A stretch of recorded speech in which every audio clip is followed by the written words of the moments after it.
So our topic for today is the facts and fictions of 3D scanning for reverse engineering. So basically what I wanted to take this time to go over with you guys is a couple of different workflows for reverse engineering and what can we do, what can't we do, what are the realistic expectations that we can get out of this 3D scanning for reverse engineering process. So first, we're going to talk a little bit about the scanner that we're using. So we carry Creaform products. So this is the entire product line. So we're starting with the Go Scan to the Handy Scan to the MetraScan and up as we go up the product line here. We're going to be focusing on the Handy Scan Black Elite today. So right in the middle there, it's a laser-based scanner. It's our best-selling unit. It's kind of the first entryway into the metrology grade certified units without getting too high end of the scale. So it fits a lot of people's applications really, really well. So specific stats on the HandyScan Black Elite. We are accurate to 9/10,000ths of an inch or 25 microns as point to surface accuracy. And our part size range is about 1/10 of a foot up to about 13 feet. And that's just a recommended range. And as we go, we'll see exactly how this scanner operates through this presentation. That's a recommended range. You can scan things that are outside of that range with a couple of caveats. One being, as we go further outside of that range, our accuracy decreases. So if you need to scan something that's 20 feet long, 30 feet long, and you're okay with, instead of a 9/10ths accuracy, I'll just throw out a number of 2,000ths or 4,000ths or something like that, it's going to be looser than 9/10ths, then knock yourself out. It's going to create the mesh file for you. It's just going to have a little bit more of an accuracy buildup due to the larger volume of the scan. So let's talk a little bit more specifically about what accuracy and resolution means, as well as how the scanner operates. So first, we're going to be placing these positioning targets, think of them as kind of like barcodes or QR codes, onto our part or the surroundings. And that's going to allow our scanner to be able to create a reference frame in 3D space. Once we have our reference frame, we're going to begin to shine lasers on the surface of the part, which the cameras will then detect and pick up and allow us to capture our surface information. So those white little targets we saw in the beginning give us our reference frame. So we get our kind of our head screwed on where we are in 3D space. And those lasers that get projected on the part give us the surface information. So we need those two pieces of information, where we are and what are we looking at, in order to create a mesh file.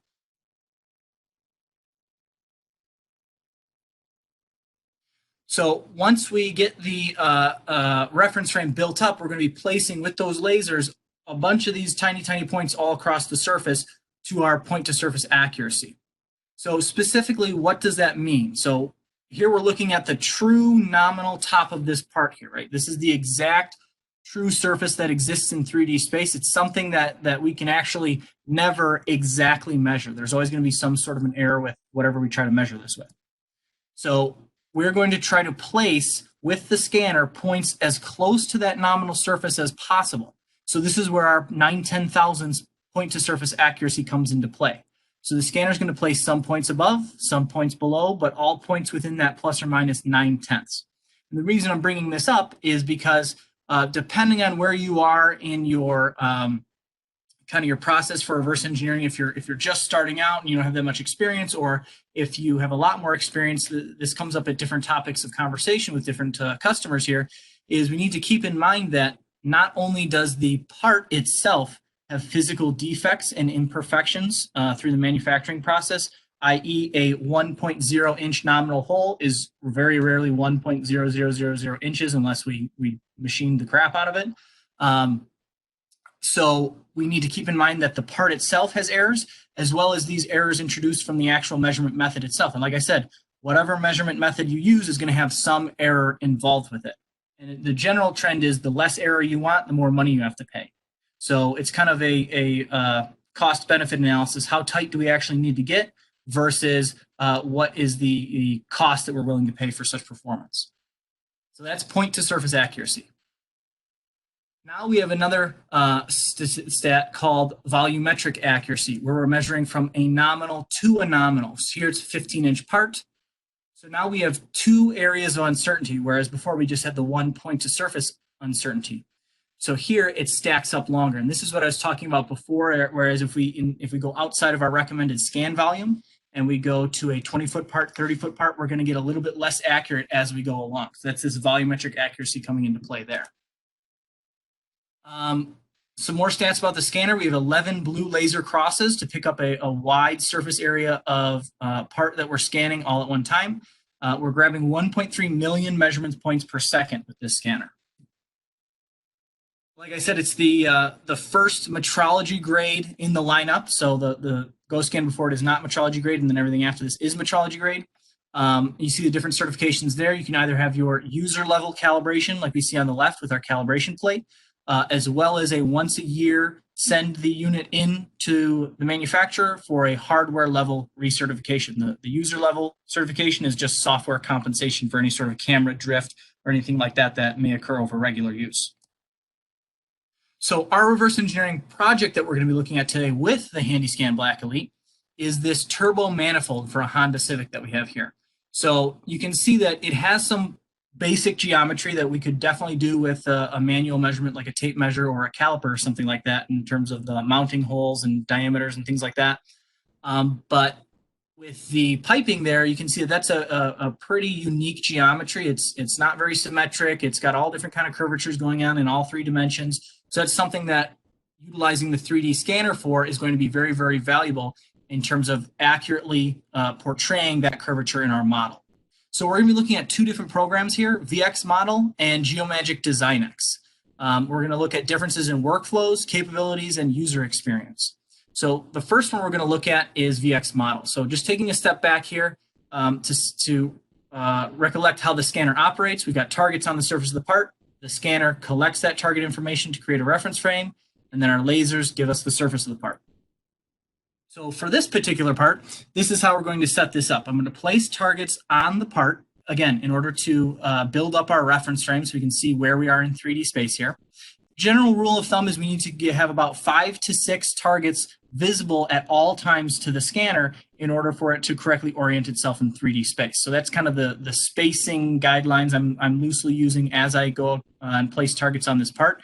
The nice thing is it's not a one-shot deal. So if I start scanning this part and I find that there's an area where I didn't put enough targets, I can always pause the scan and add some more targets as I go and not have to redo the whole thing. So it's a good idea to keep in the back of your mind as you're targeting up your part, but it's not the end-all be-all, and if you screw it up, it's not going to ruin your scan. So here's our mid-scan results that we're getting. So you can see on the right, that's the actual part, and then on the left, that's our software window into the VX Scan environment. And it's basically just like spray painting. So if I see it on the screen in terms of a mesh preview, that means I've collected that data. If I don't see it, it means I need to move the lasers in an orientation where the cameras can see that a little bit better. So you see here, like the tops of the piping here, I got that very well, but a lot of the mounting flange on the bottom there, the longer flange, I don't have a lot of information there. So from this point in the scan, I need to change my angle and kind of expose the cameras a little bit better to that bottom mounting flange. There are going to be some parts of this part that I just simply won't be able to get because of the fact that these scanners are vision systems. Kind of the tagline I use is, if you can't see it, you can't scan it.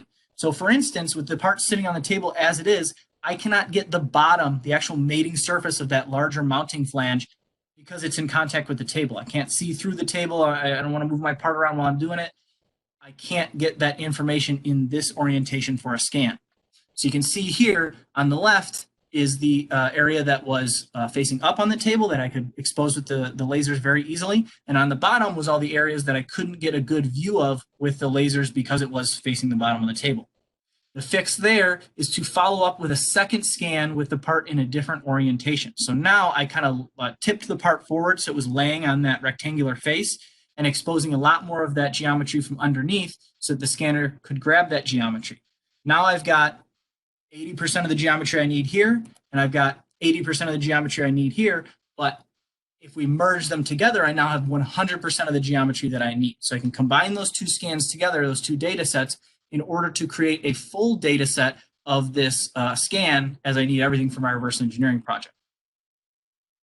So that scan to merge summary here, we're using common targets. So if you see here, those highlighted red on the surface are the ones being used for alignment to make sure that that data is aligned correctly from one scan to the other. You can also do a surface best fit algorithm just using the geometry of the scan, but the targets is always going to be a much more accurate surface alignment from scan to scan. So whenever possible, using that targets for alignment is going to be more accurate than the surface to surface alignment. Again, it allows for scanning parts in sections as opposed to having them scan all at once. From here, we're going to take our completed scan and we're going to take it into VX Model. So this is our actual reverse engineering software within the VX Elements software suite. So before we were just in the scan acquisition with VX Scan, now we're in VX Model. We're actually going to start cooking up a CAD file here. So our first step is to do some mesh cleaning. So you can see on the left, our automatic mesh cleaning has picked up 5,000 or so different errors in this part, which are natural when we're grabbing 1.3 million points per second. We're going to get some little inconsistencies, whether it's minor holes in the mesh that we didn't expose an area enough, or inverted triangles or spikes, things like that, that we're just going to automatically clean up with the mesh. And then our next step, once we have that mesh cleaned up, is to give our mesh a nice alignment. So this is very similar to like when in CAD that you want to have nice named views of your part and have everything aligned properly to your principal axes. Is it going to break your file if you don't do it? Not necessarily, but it's very good housekeeping and really saves you a lot of potential headaches down the road. So we're going to be grabbing a few different features, just like mates in an assembly. We're going to grab a few different planes and axes here to align our part to a orientation that makes sense for our project here. So if you look at the bottom left, that's our view triad. We're looking at basically a front view of the part right now. And you can see it's a little bit wonky. It doesn't really make too much sense because it was just basically randomly generated when we started the mesh. So we want to make that view make a little bit more sense. So we're going to grab a couple of different planes here. So we've got plane 1, plane 2, and circle 1, which is basically a point. And we're going to constrain those to different X, Y, Z principal axes and points here. Once we do that constraint, if you see down in the bottom, our view triad again, we're looking at the front view here, and we can see that now we've got a much nicer aligned view of this part. And this isn't just for views, it's also good for mirror and symmetry and alignment purposes when we go over to CAD as well, and make sure that everything is lined up properly how we need to. Alignment is very, very key in these processes. So now we've got our clean mesh. It's nicely aligned in our VX Model software. We can start to do our actual reverse engineering. So up until this point, we've basically just been kind of making the scaffolding for our project. Now we can actually start going down the line and creating our part in CAD. So within VX Model, there's a few different workflows for reverse engineering. You can go parametric modeling, surface modeling, or a hybrid method, which is a combination of the both of those. For parametric modeling, we're going to create these structures through traditional parametric means. We're going to use planes and cylinders and cones, things that have different parameters associated with them that we can then edit once we get into CAD. So for instance, we might grab this inner diameter of this part here, and it would pull in with a diameter of 20.127 inches or whatever it ends up being. The point of it being parameterized is once we pull that into CAD, we are obviously trying to make an idealized model here. So me as the human designer, I'm going to go in, see that that's 20.127, and I'm going to round that off to 20.125, 20 and an eighth, which is what makes sense for my project, or maybe the 0.130. Whatever makes sense for me, I'm going to idealize that in my CAD model process. So again, the scanner is picking up not only the errors that are inherent to the physical part that's sitting on my desk, but it's also introducing a little bit of error itself. So we've got some error floating around here. At this point, when we're reverse engineering, this is where we're idealizing our model and making our gold standard for what we hope to achieve via manufacturing. The second methodology with surface modeling. So you can see here, it looks very similar on the surface of the process, but it's actually much more of kind of like a three-dimensional snapshot of the surfaces that we're dealing with. So we got an accurate representation of this hubcap you see in step 3 down below, but it's not very editable. It's very difficult for me to take a measurement of that outer diameter of that hubcap, going back to that 20 and an eighth example, and it wouldn't be very possible for me to edit that back down to 20 and an eighth or 20 inches or 21 inches. It's basically just a CAD readable three-dimensional snapshot of my scan file. And this actually comes into use quite a bit. You think it might not be so useful because it's not so editable, But when you take a step back at your process and you look, how much editability do I really need with this file? We've got some customers that are looking for example, they've got some old legacy parts that they know they work. They're not looking to make any design changes to them. They're just trying to run some FEA analysis. They could go through the parametric modeling process where they would have to go through and create every feature and idealize every feature, and they're going to get a beautiful, gorgeous CAD model out of the end result. But it's going to take them quite a bit of time.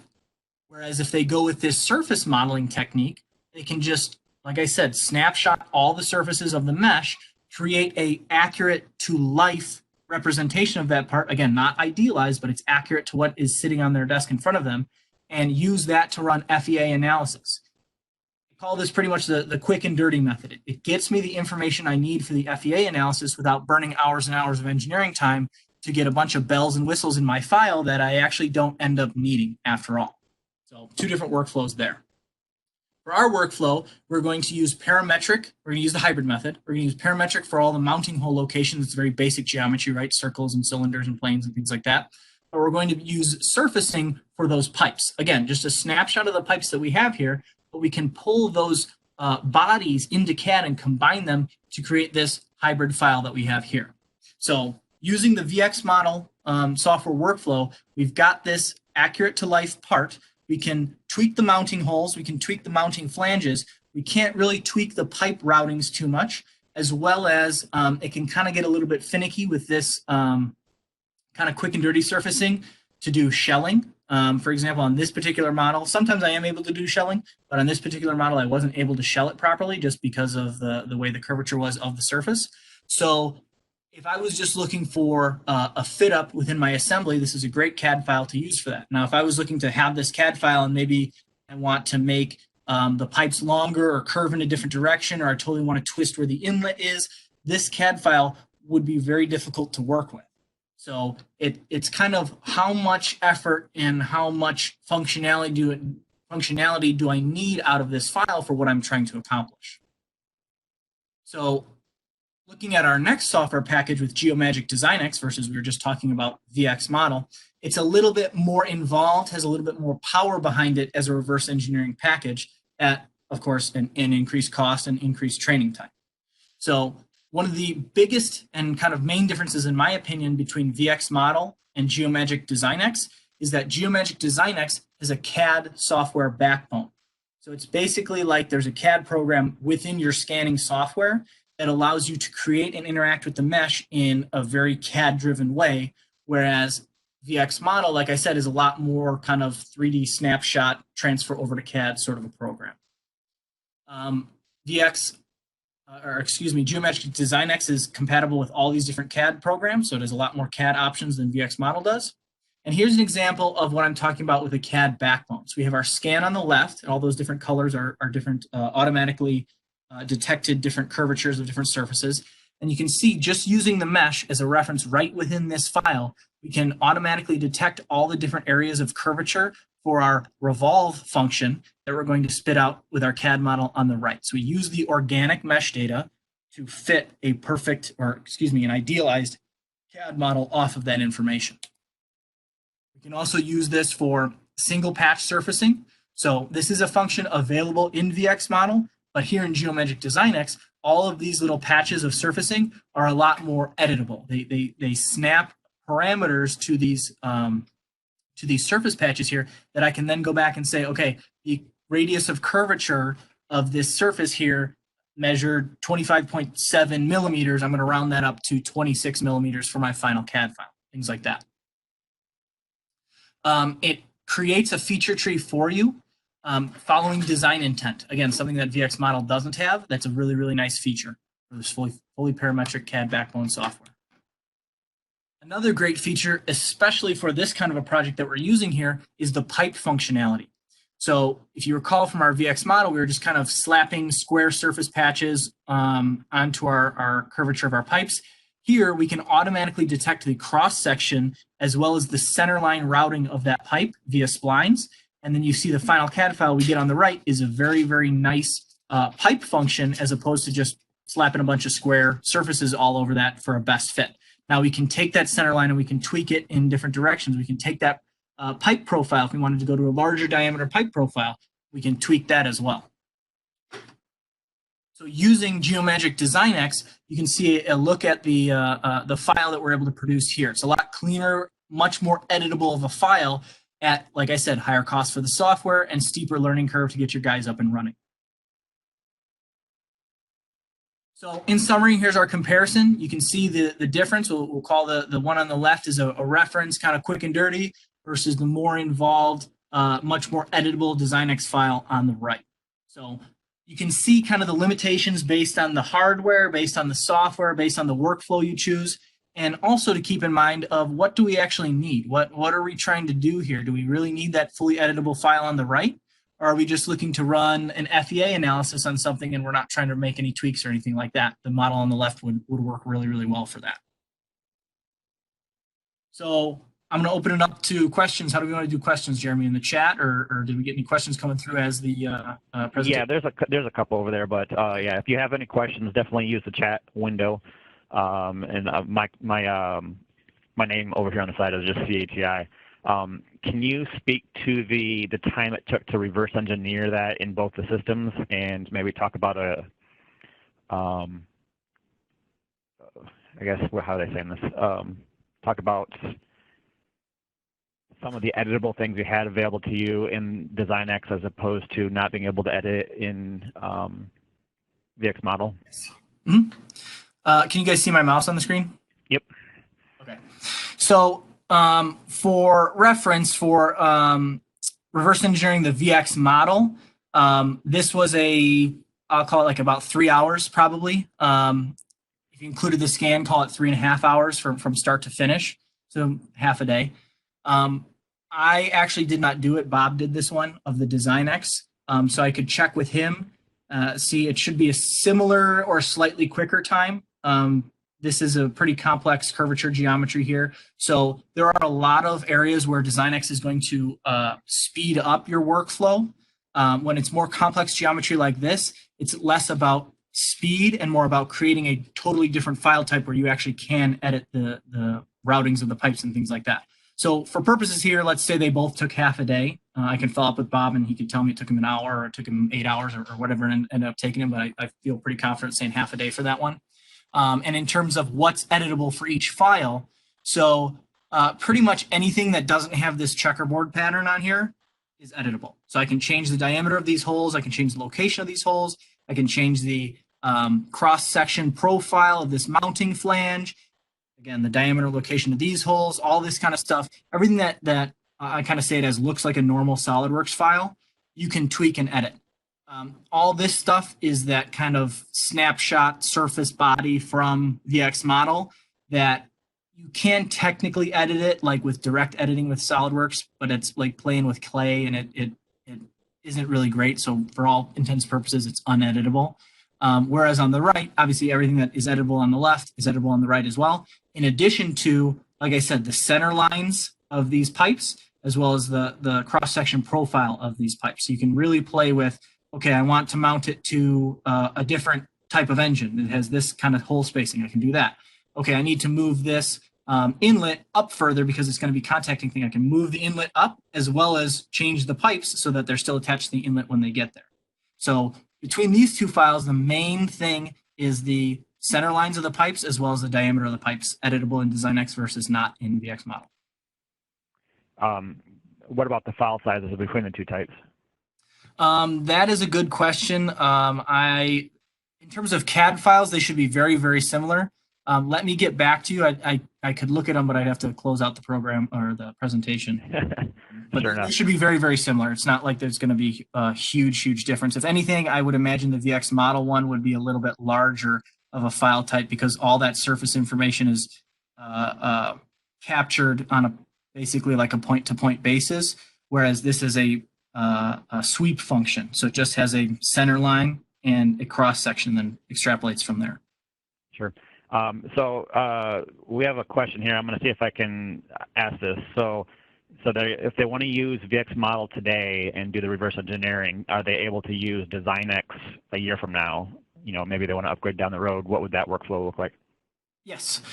So it's two totally separate programs. So you can definitely start off with VX Model, and we definitely have customers that do that just for that reason of um, for that steeper learning curve, especially if they're just getting their feet wet. They don't want to jump off of the deep end, and they have plenty of parts that are going to fit within the VX Model capabilities. So that kind of workflow would look like you'd get your VX Model license, you'd use it for a year or two or whatever you end up doing, and then you'd contact us and say we want to switch over to DesignX license, and we look over what you're trying to do and kind of walk through and make sure that's what you're looking to do, and we can set up training and things like that. So it's not like you're locked into one or the other when you were to go with one type of a scan or another. These are both scanner agnostic. They're just taking mesh files. You could even use a non-Creaform scanner with these. So it's whatever scanner or device to create a mesh file can be used with these kind of reverse engineering programs. Okay. What software comes with the scanner? Which comes with the scanner is just the VX Scan software. So you get the scanner and the VX Scan software for scan acquisition. So that is it's a non-licensed basically software. So if you have, what we see a lot of the times is like for quality control purposes, we've got one QC engineer who's doing all the analysis, but we've got 4 or 5 operators who are collecting the scan data from the line pretty much constantly during their shift. So those 4 or 5 operators can just use the free to use scan acquisition software, and then just the quality engineer would have 1 seat of the paid software to do the analysis.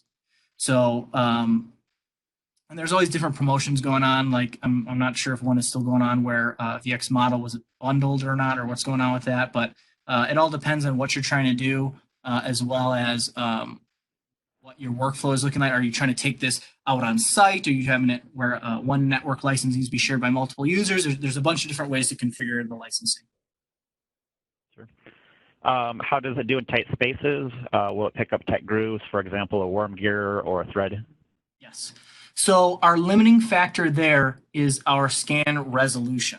So the resolution of the handy scan is 9/10,000ths of an inch, which I don't think I have a good picture of it. But if you're familiar with an STL file is a bunch of very small triangles that are placed on a surface to approximate curvature. So think of like a disco ball with super small mirror facets on there as triangles. So the smaller the triangles get, the closer to the true sphere we get in terms of geometry, which we really never capture the true sphere though, but we get pretty close. So the limiting factor is how small can we make those triangles? If our triangles are larger than the teeth on those worm gears, we're not going to be able to accurately represent them. If they are significantly or sufficiently smaller than the features of the worm gear, then yes, we can go through a scan and get valuable data off them. So for the handy scan, the smallest triangle edge length we can do is 9/10,000ths of an inch with that measurement resolution. So we're going to need to be several times larger than that, about 4 to 5 times larger than that is our minimum feature size that we can scan. So generally speaking, threads and gear teeth, unless they're very, very coarse, we cannot do with the handy scan. It doesn't have a high enough resolution in order to get the geometry that you need to do things like threads and gear teeth. I've done very large gears before easily. I've done very coarse threads before easily, but again, that's something that I would say would be like an average 1/4 thread or something like that. You won't be able to pick up with these scanners. Gotcha. What software would you need to have an overlay or do a comparison functionality? So you can actually do it in VX Model as well as DesignX fairly manually. So, and that's actually when I do a reverse engineering project, I always end with an overlay just to gut check myself and make sure that when I was rounding that 20.1 inches up to 20 1/8 inches, that I didn't fat finger it or make a bad assumption or something like that. And I'll actually pull this CAD file that we see on screen, I'll pull it back into the VX Model software because we made this file in SolidWorks, and then do a comparison from the mesh to the CAD to see where my differences are. So that's kind of like on a one-off basis if I'm only looking to do a one-to-one part comparison. with our quality control software, which we didn't go over today, but it's called VX Inspect. If I'm looking to do multiple back-to-back-to-back overlays of one SKU, then I can use the quality control software to do that much more automatically. It's something I could do with the VX model software, but it would get very manual and very repetitive very quickly. And the inspection software is just better suited to mass analysis on things like that. What is included with the annual licenses, annual calibration? What's all that include? So there's different levels, and I don't know them offhand, but they're like silver package, gold package, platinum, emerald, all that different stuff, and obviously more cost as you go higher up the end. As you go higher up, so at a baseline, you've got your software maintenance fee that covers all sorts of upgrades that come out with or updates, excuse me. Updates come out once a quarter for the software, as well as having that certification, the hardware certification, the once annual certification. So at the lowest level, you send in for hardware certification, and it takes 2 to 4 weeks, and then you get your scanner back. So if you're okay with not you having a scanner on site for 2 to 4 weeks, then go with that option. As you get the higher levels of maintenance, then you'll go through things like, okay, you send your scanner in and you'll get it expedited, or you'll get a loaner unit sent out to you. Or you could do it at off-peak hours or off-peak times or something like that. So it really depends on what level of maintenance you get. And like I said, obviously the higher level of maintenance, higher cost, you get a little bit more flexibility in terms of the calibration and process there. Sure. So the higher you go, the more expensive it gets, depending on what they need. And that's probably different with every different scanner that we have, right? Yes, yeah. So but the calibration kind of goes across the board with all of them. That idea of the cheapest one, you get no loaner. So are you okay with being without it for a month? Or as you go up, then you get a loaner sent out or something like that. Okay. So I think we have time for one more question. Sorry, I have to cut us off. We only had this seat of WebEx for another couple minutes. Does it matter the material or surface finish being used? And is this technology used for additive as well as traditional manufacturing? Yes. So in terms of surface finish, yes. If you remember, at one point we talked about if you can't see it, you can't scan it. And we were talking about, okay, the table is blocking my view. So I have a physical object blocking my view. That also swings in a different direction of if I can't see the surface finish, I can't scan it. So there's 3 different types of surface finishes that can cause issues, and those are shiny parts, dark parts, and clear parts. Anything that can potentially mess with the cameras seeing the lasers. In this newest generation of HandyScan, we switched over to a much more intense blue laser that has pretty much taken care of any issues with the shiny surfaces or the dark surfaces. These have been out for almost a year now, and I don't know if I've done 100 demos or 75 demos or something like that, and I've yet to have issues with a shiny or dark surface with the HandyScan Black Elite. With clear surfaces, however, clear plastic or glass or something like that, we are going to have issues because the lasers will just pass through and the scanner cameras won't see any sort of a surface there. The fix for that is either a permanent paint solution or a non-permanent developer powder spray, just to take away and to collect on the surface to block out or to allow something for the laser lines to reflect off of back into the cameras. So even though those 3 surfaces can potentially cause issues, there's always a fix for it that we can do with that developer spray that will allow us to scan no matter what. And what was the second half of the question?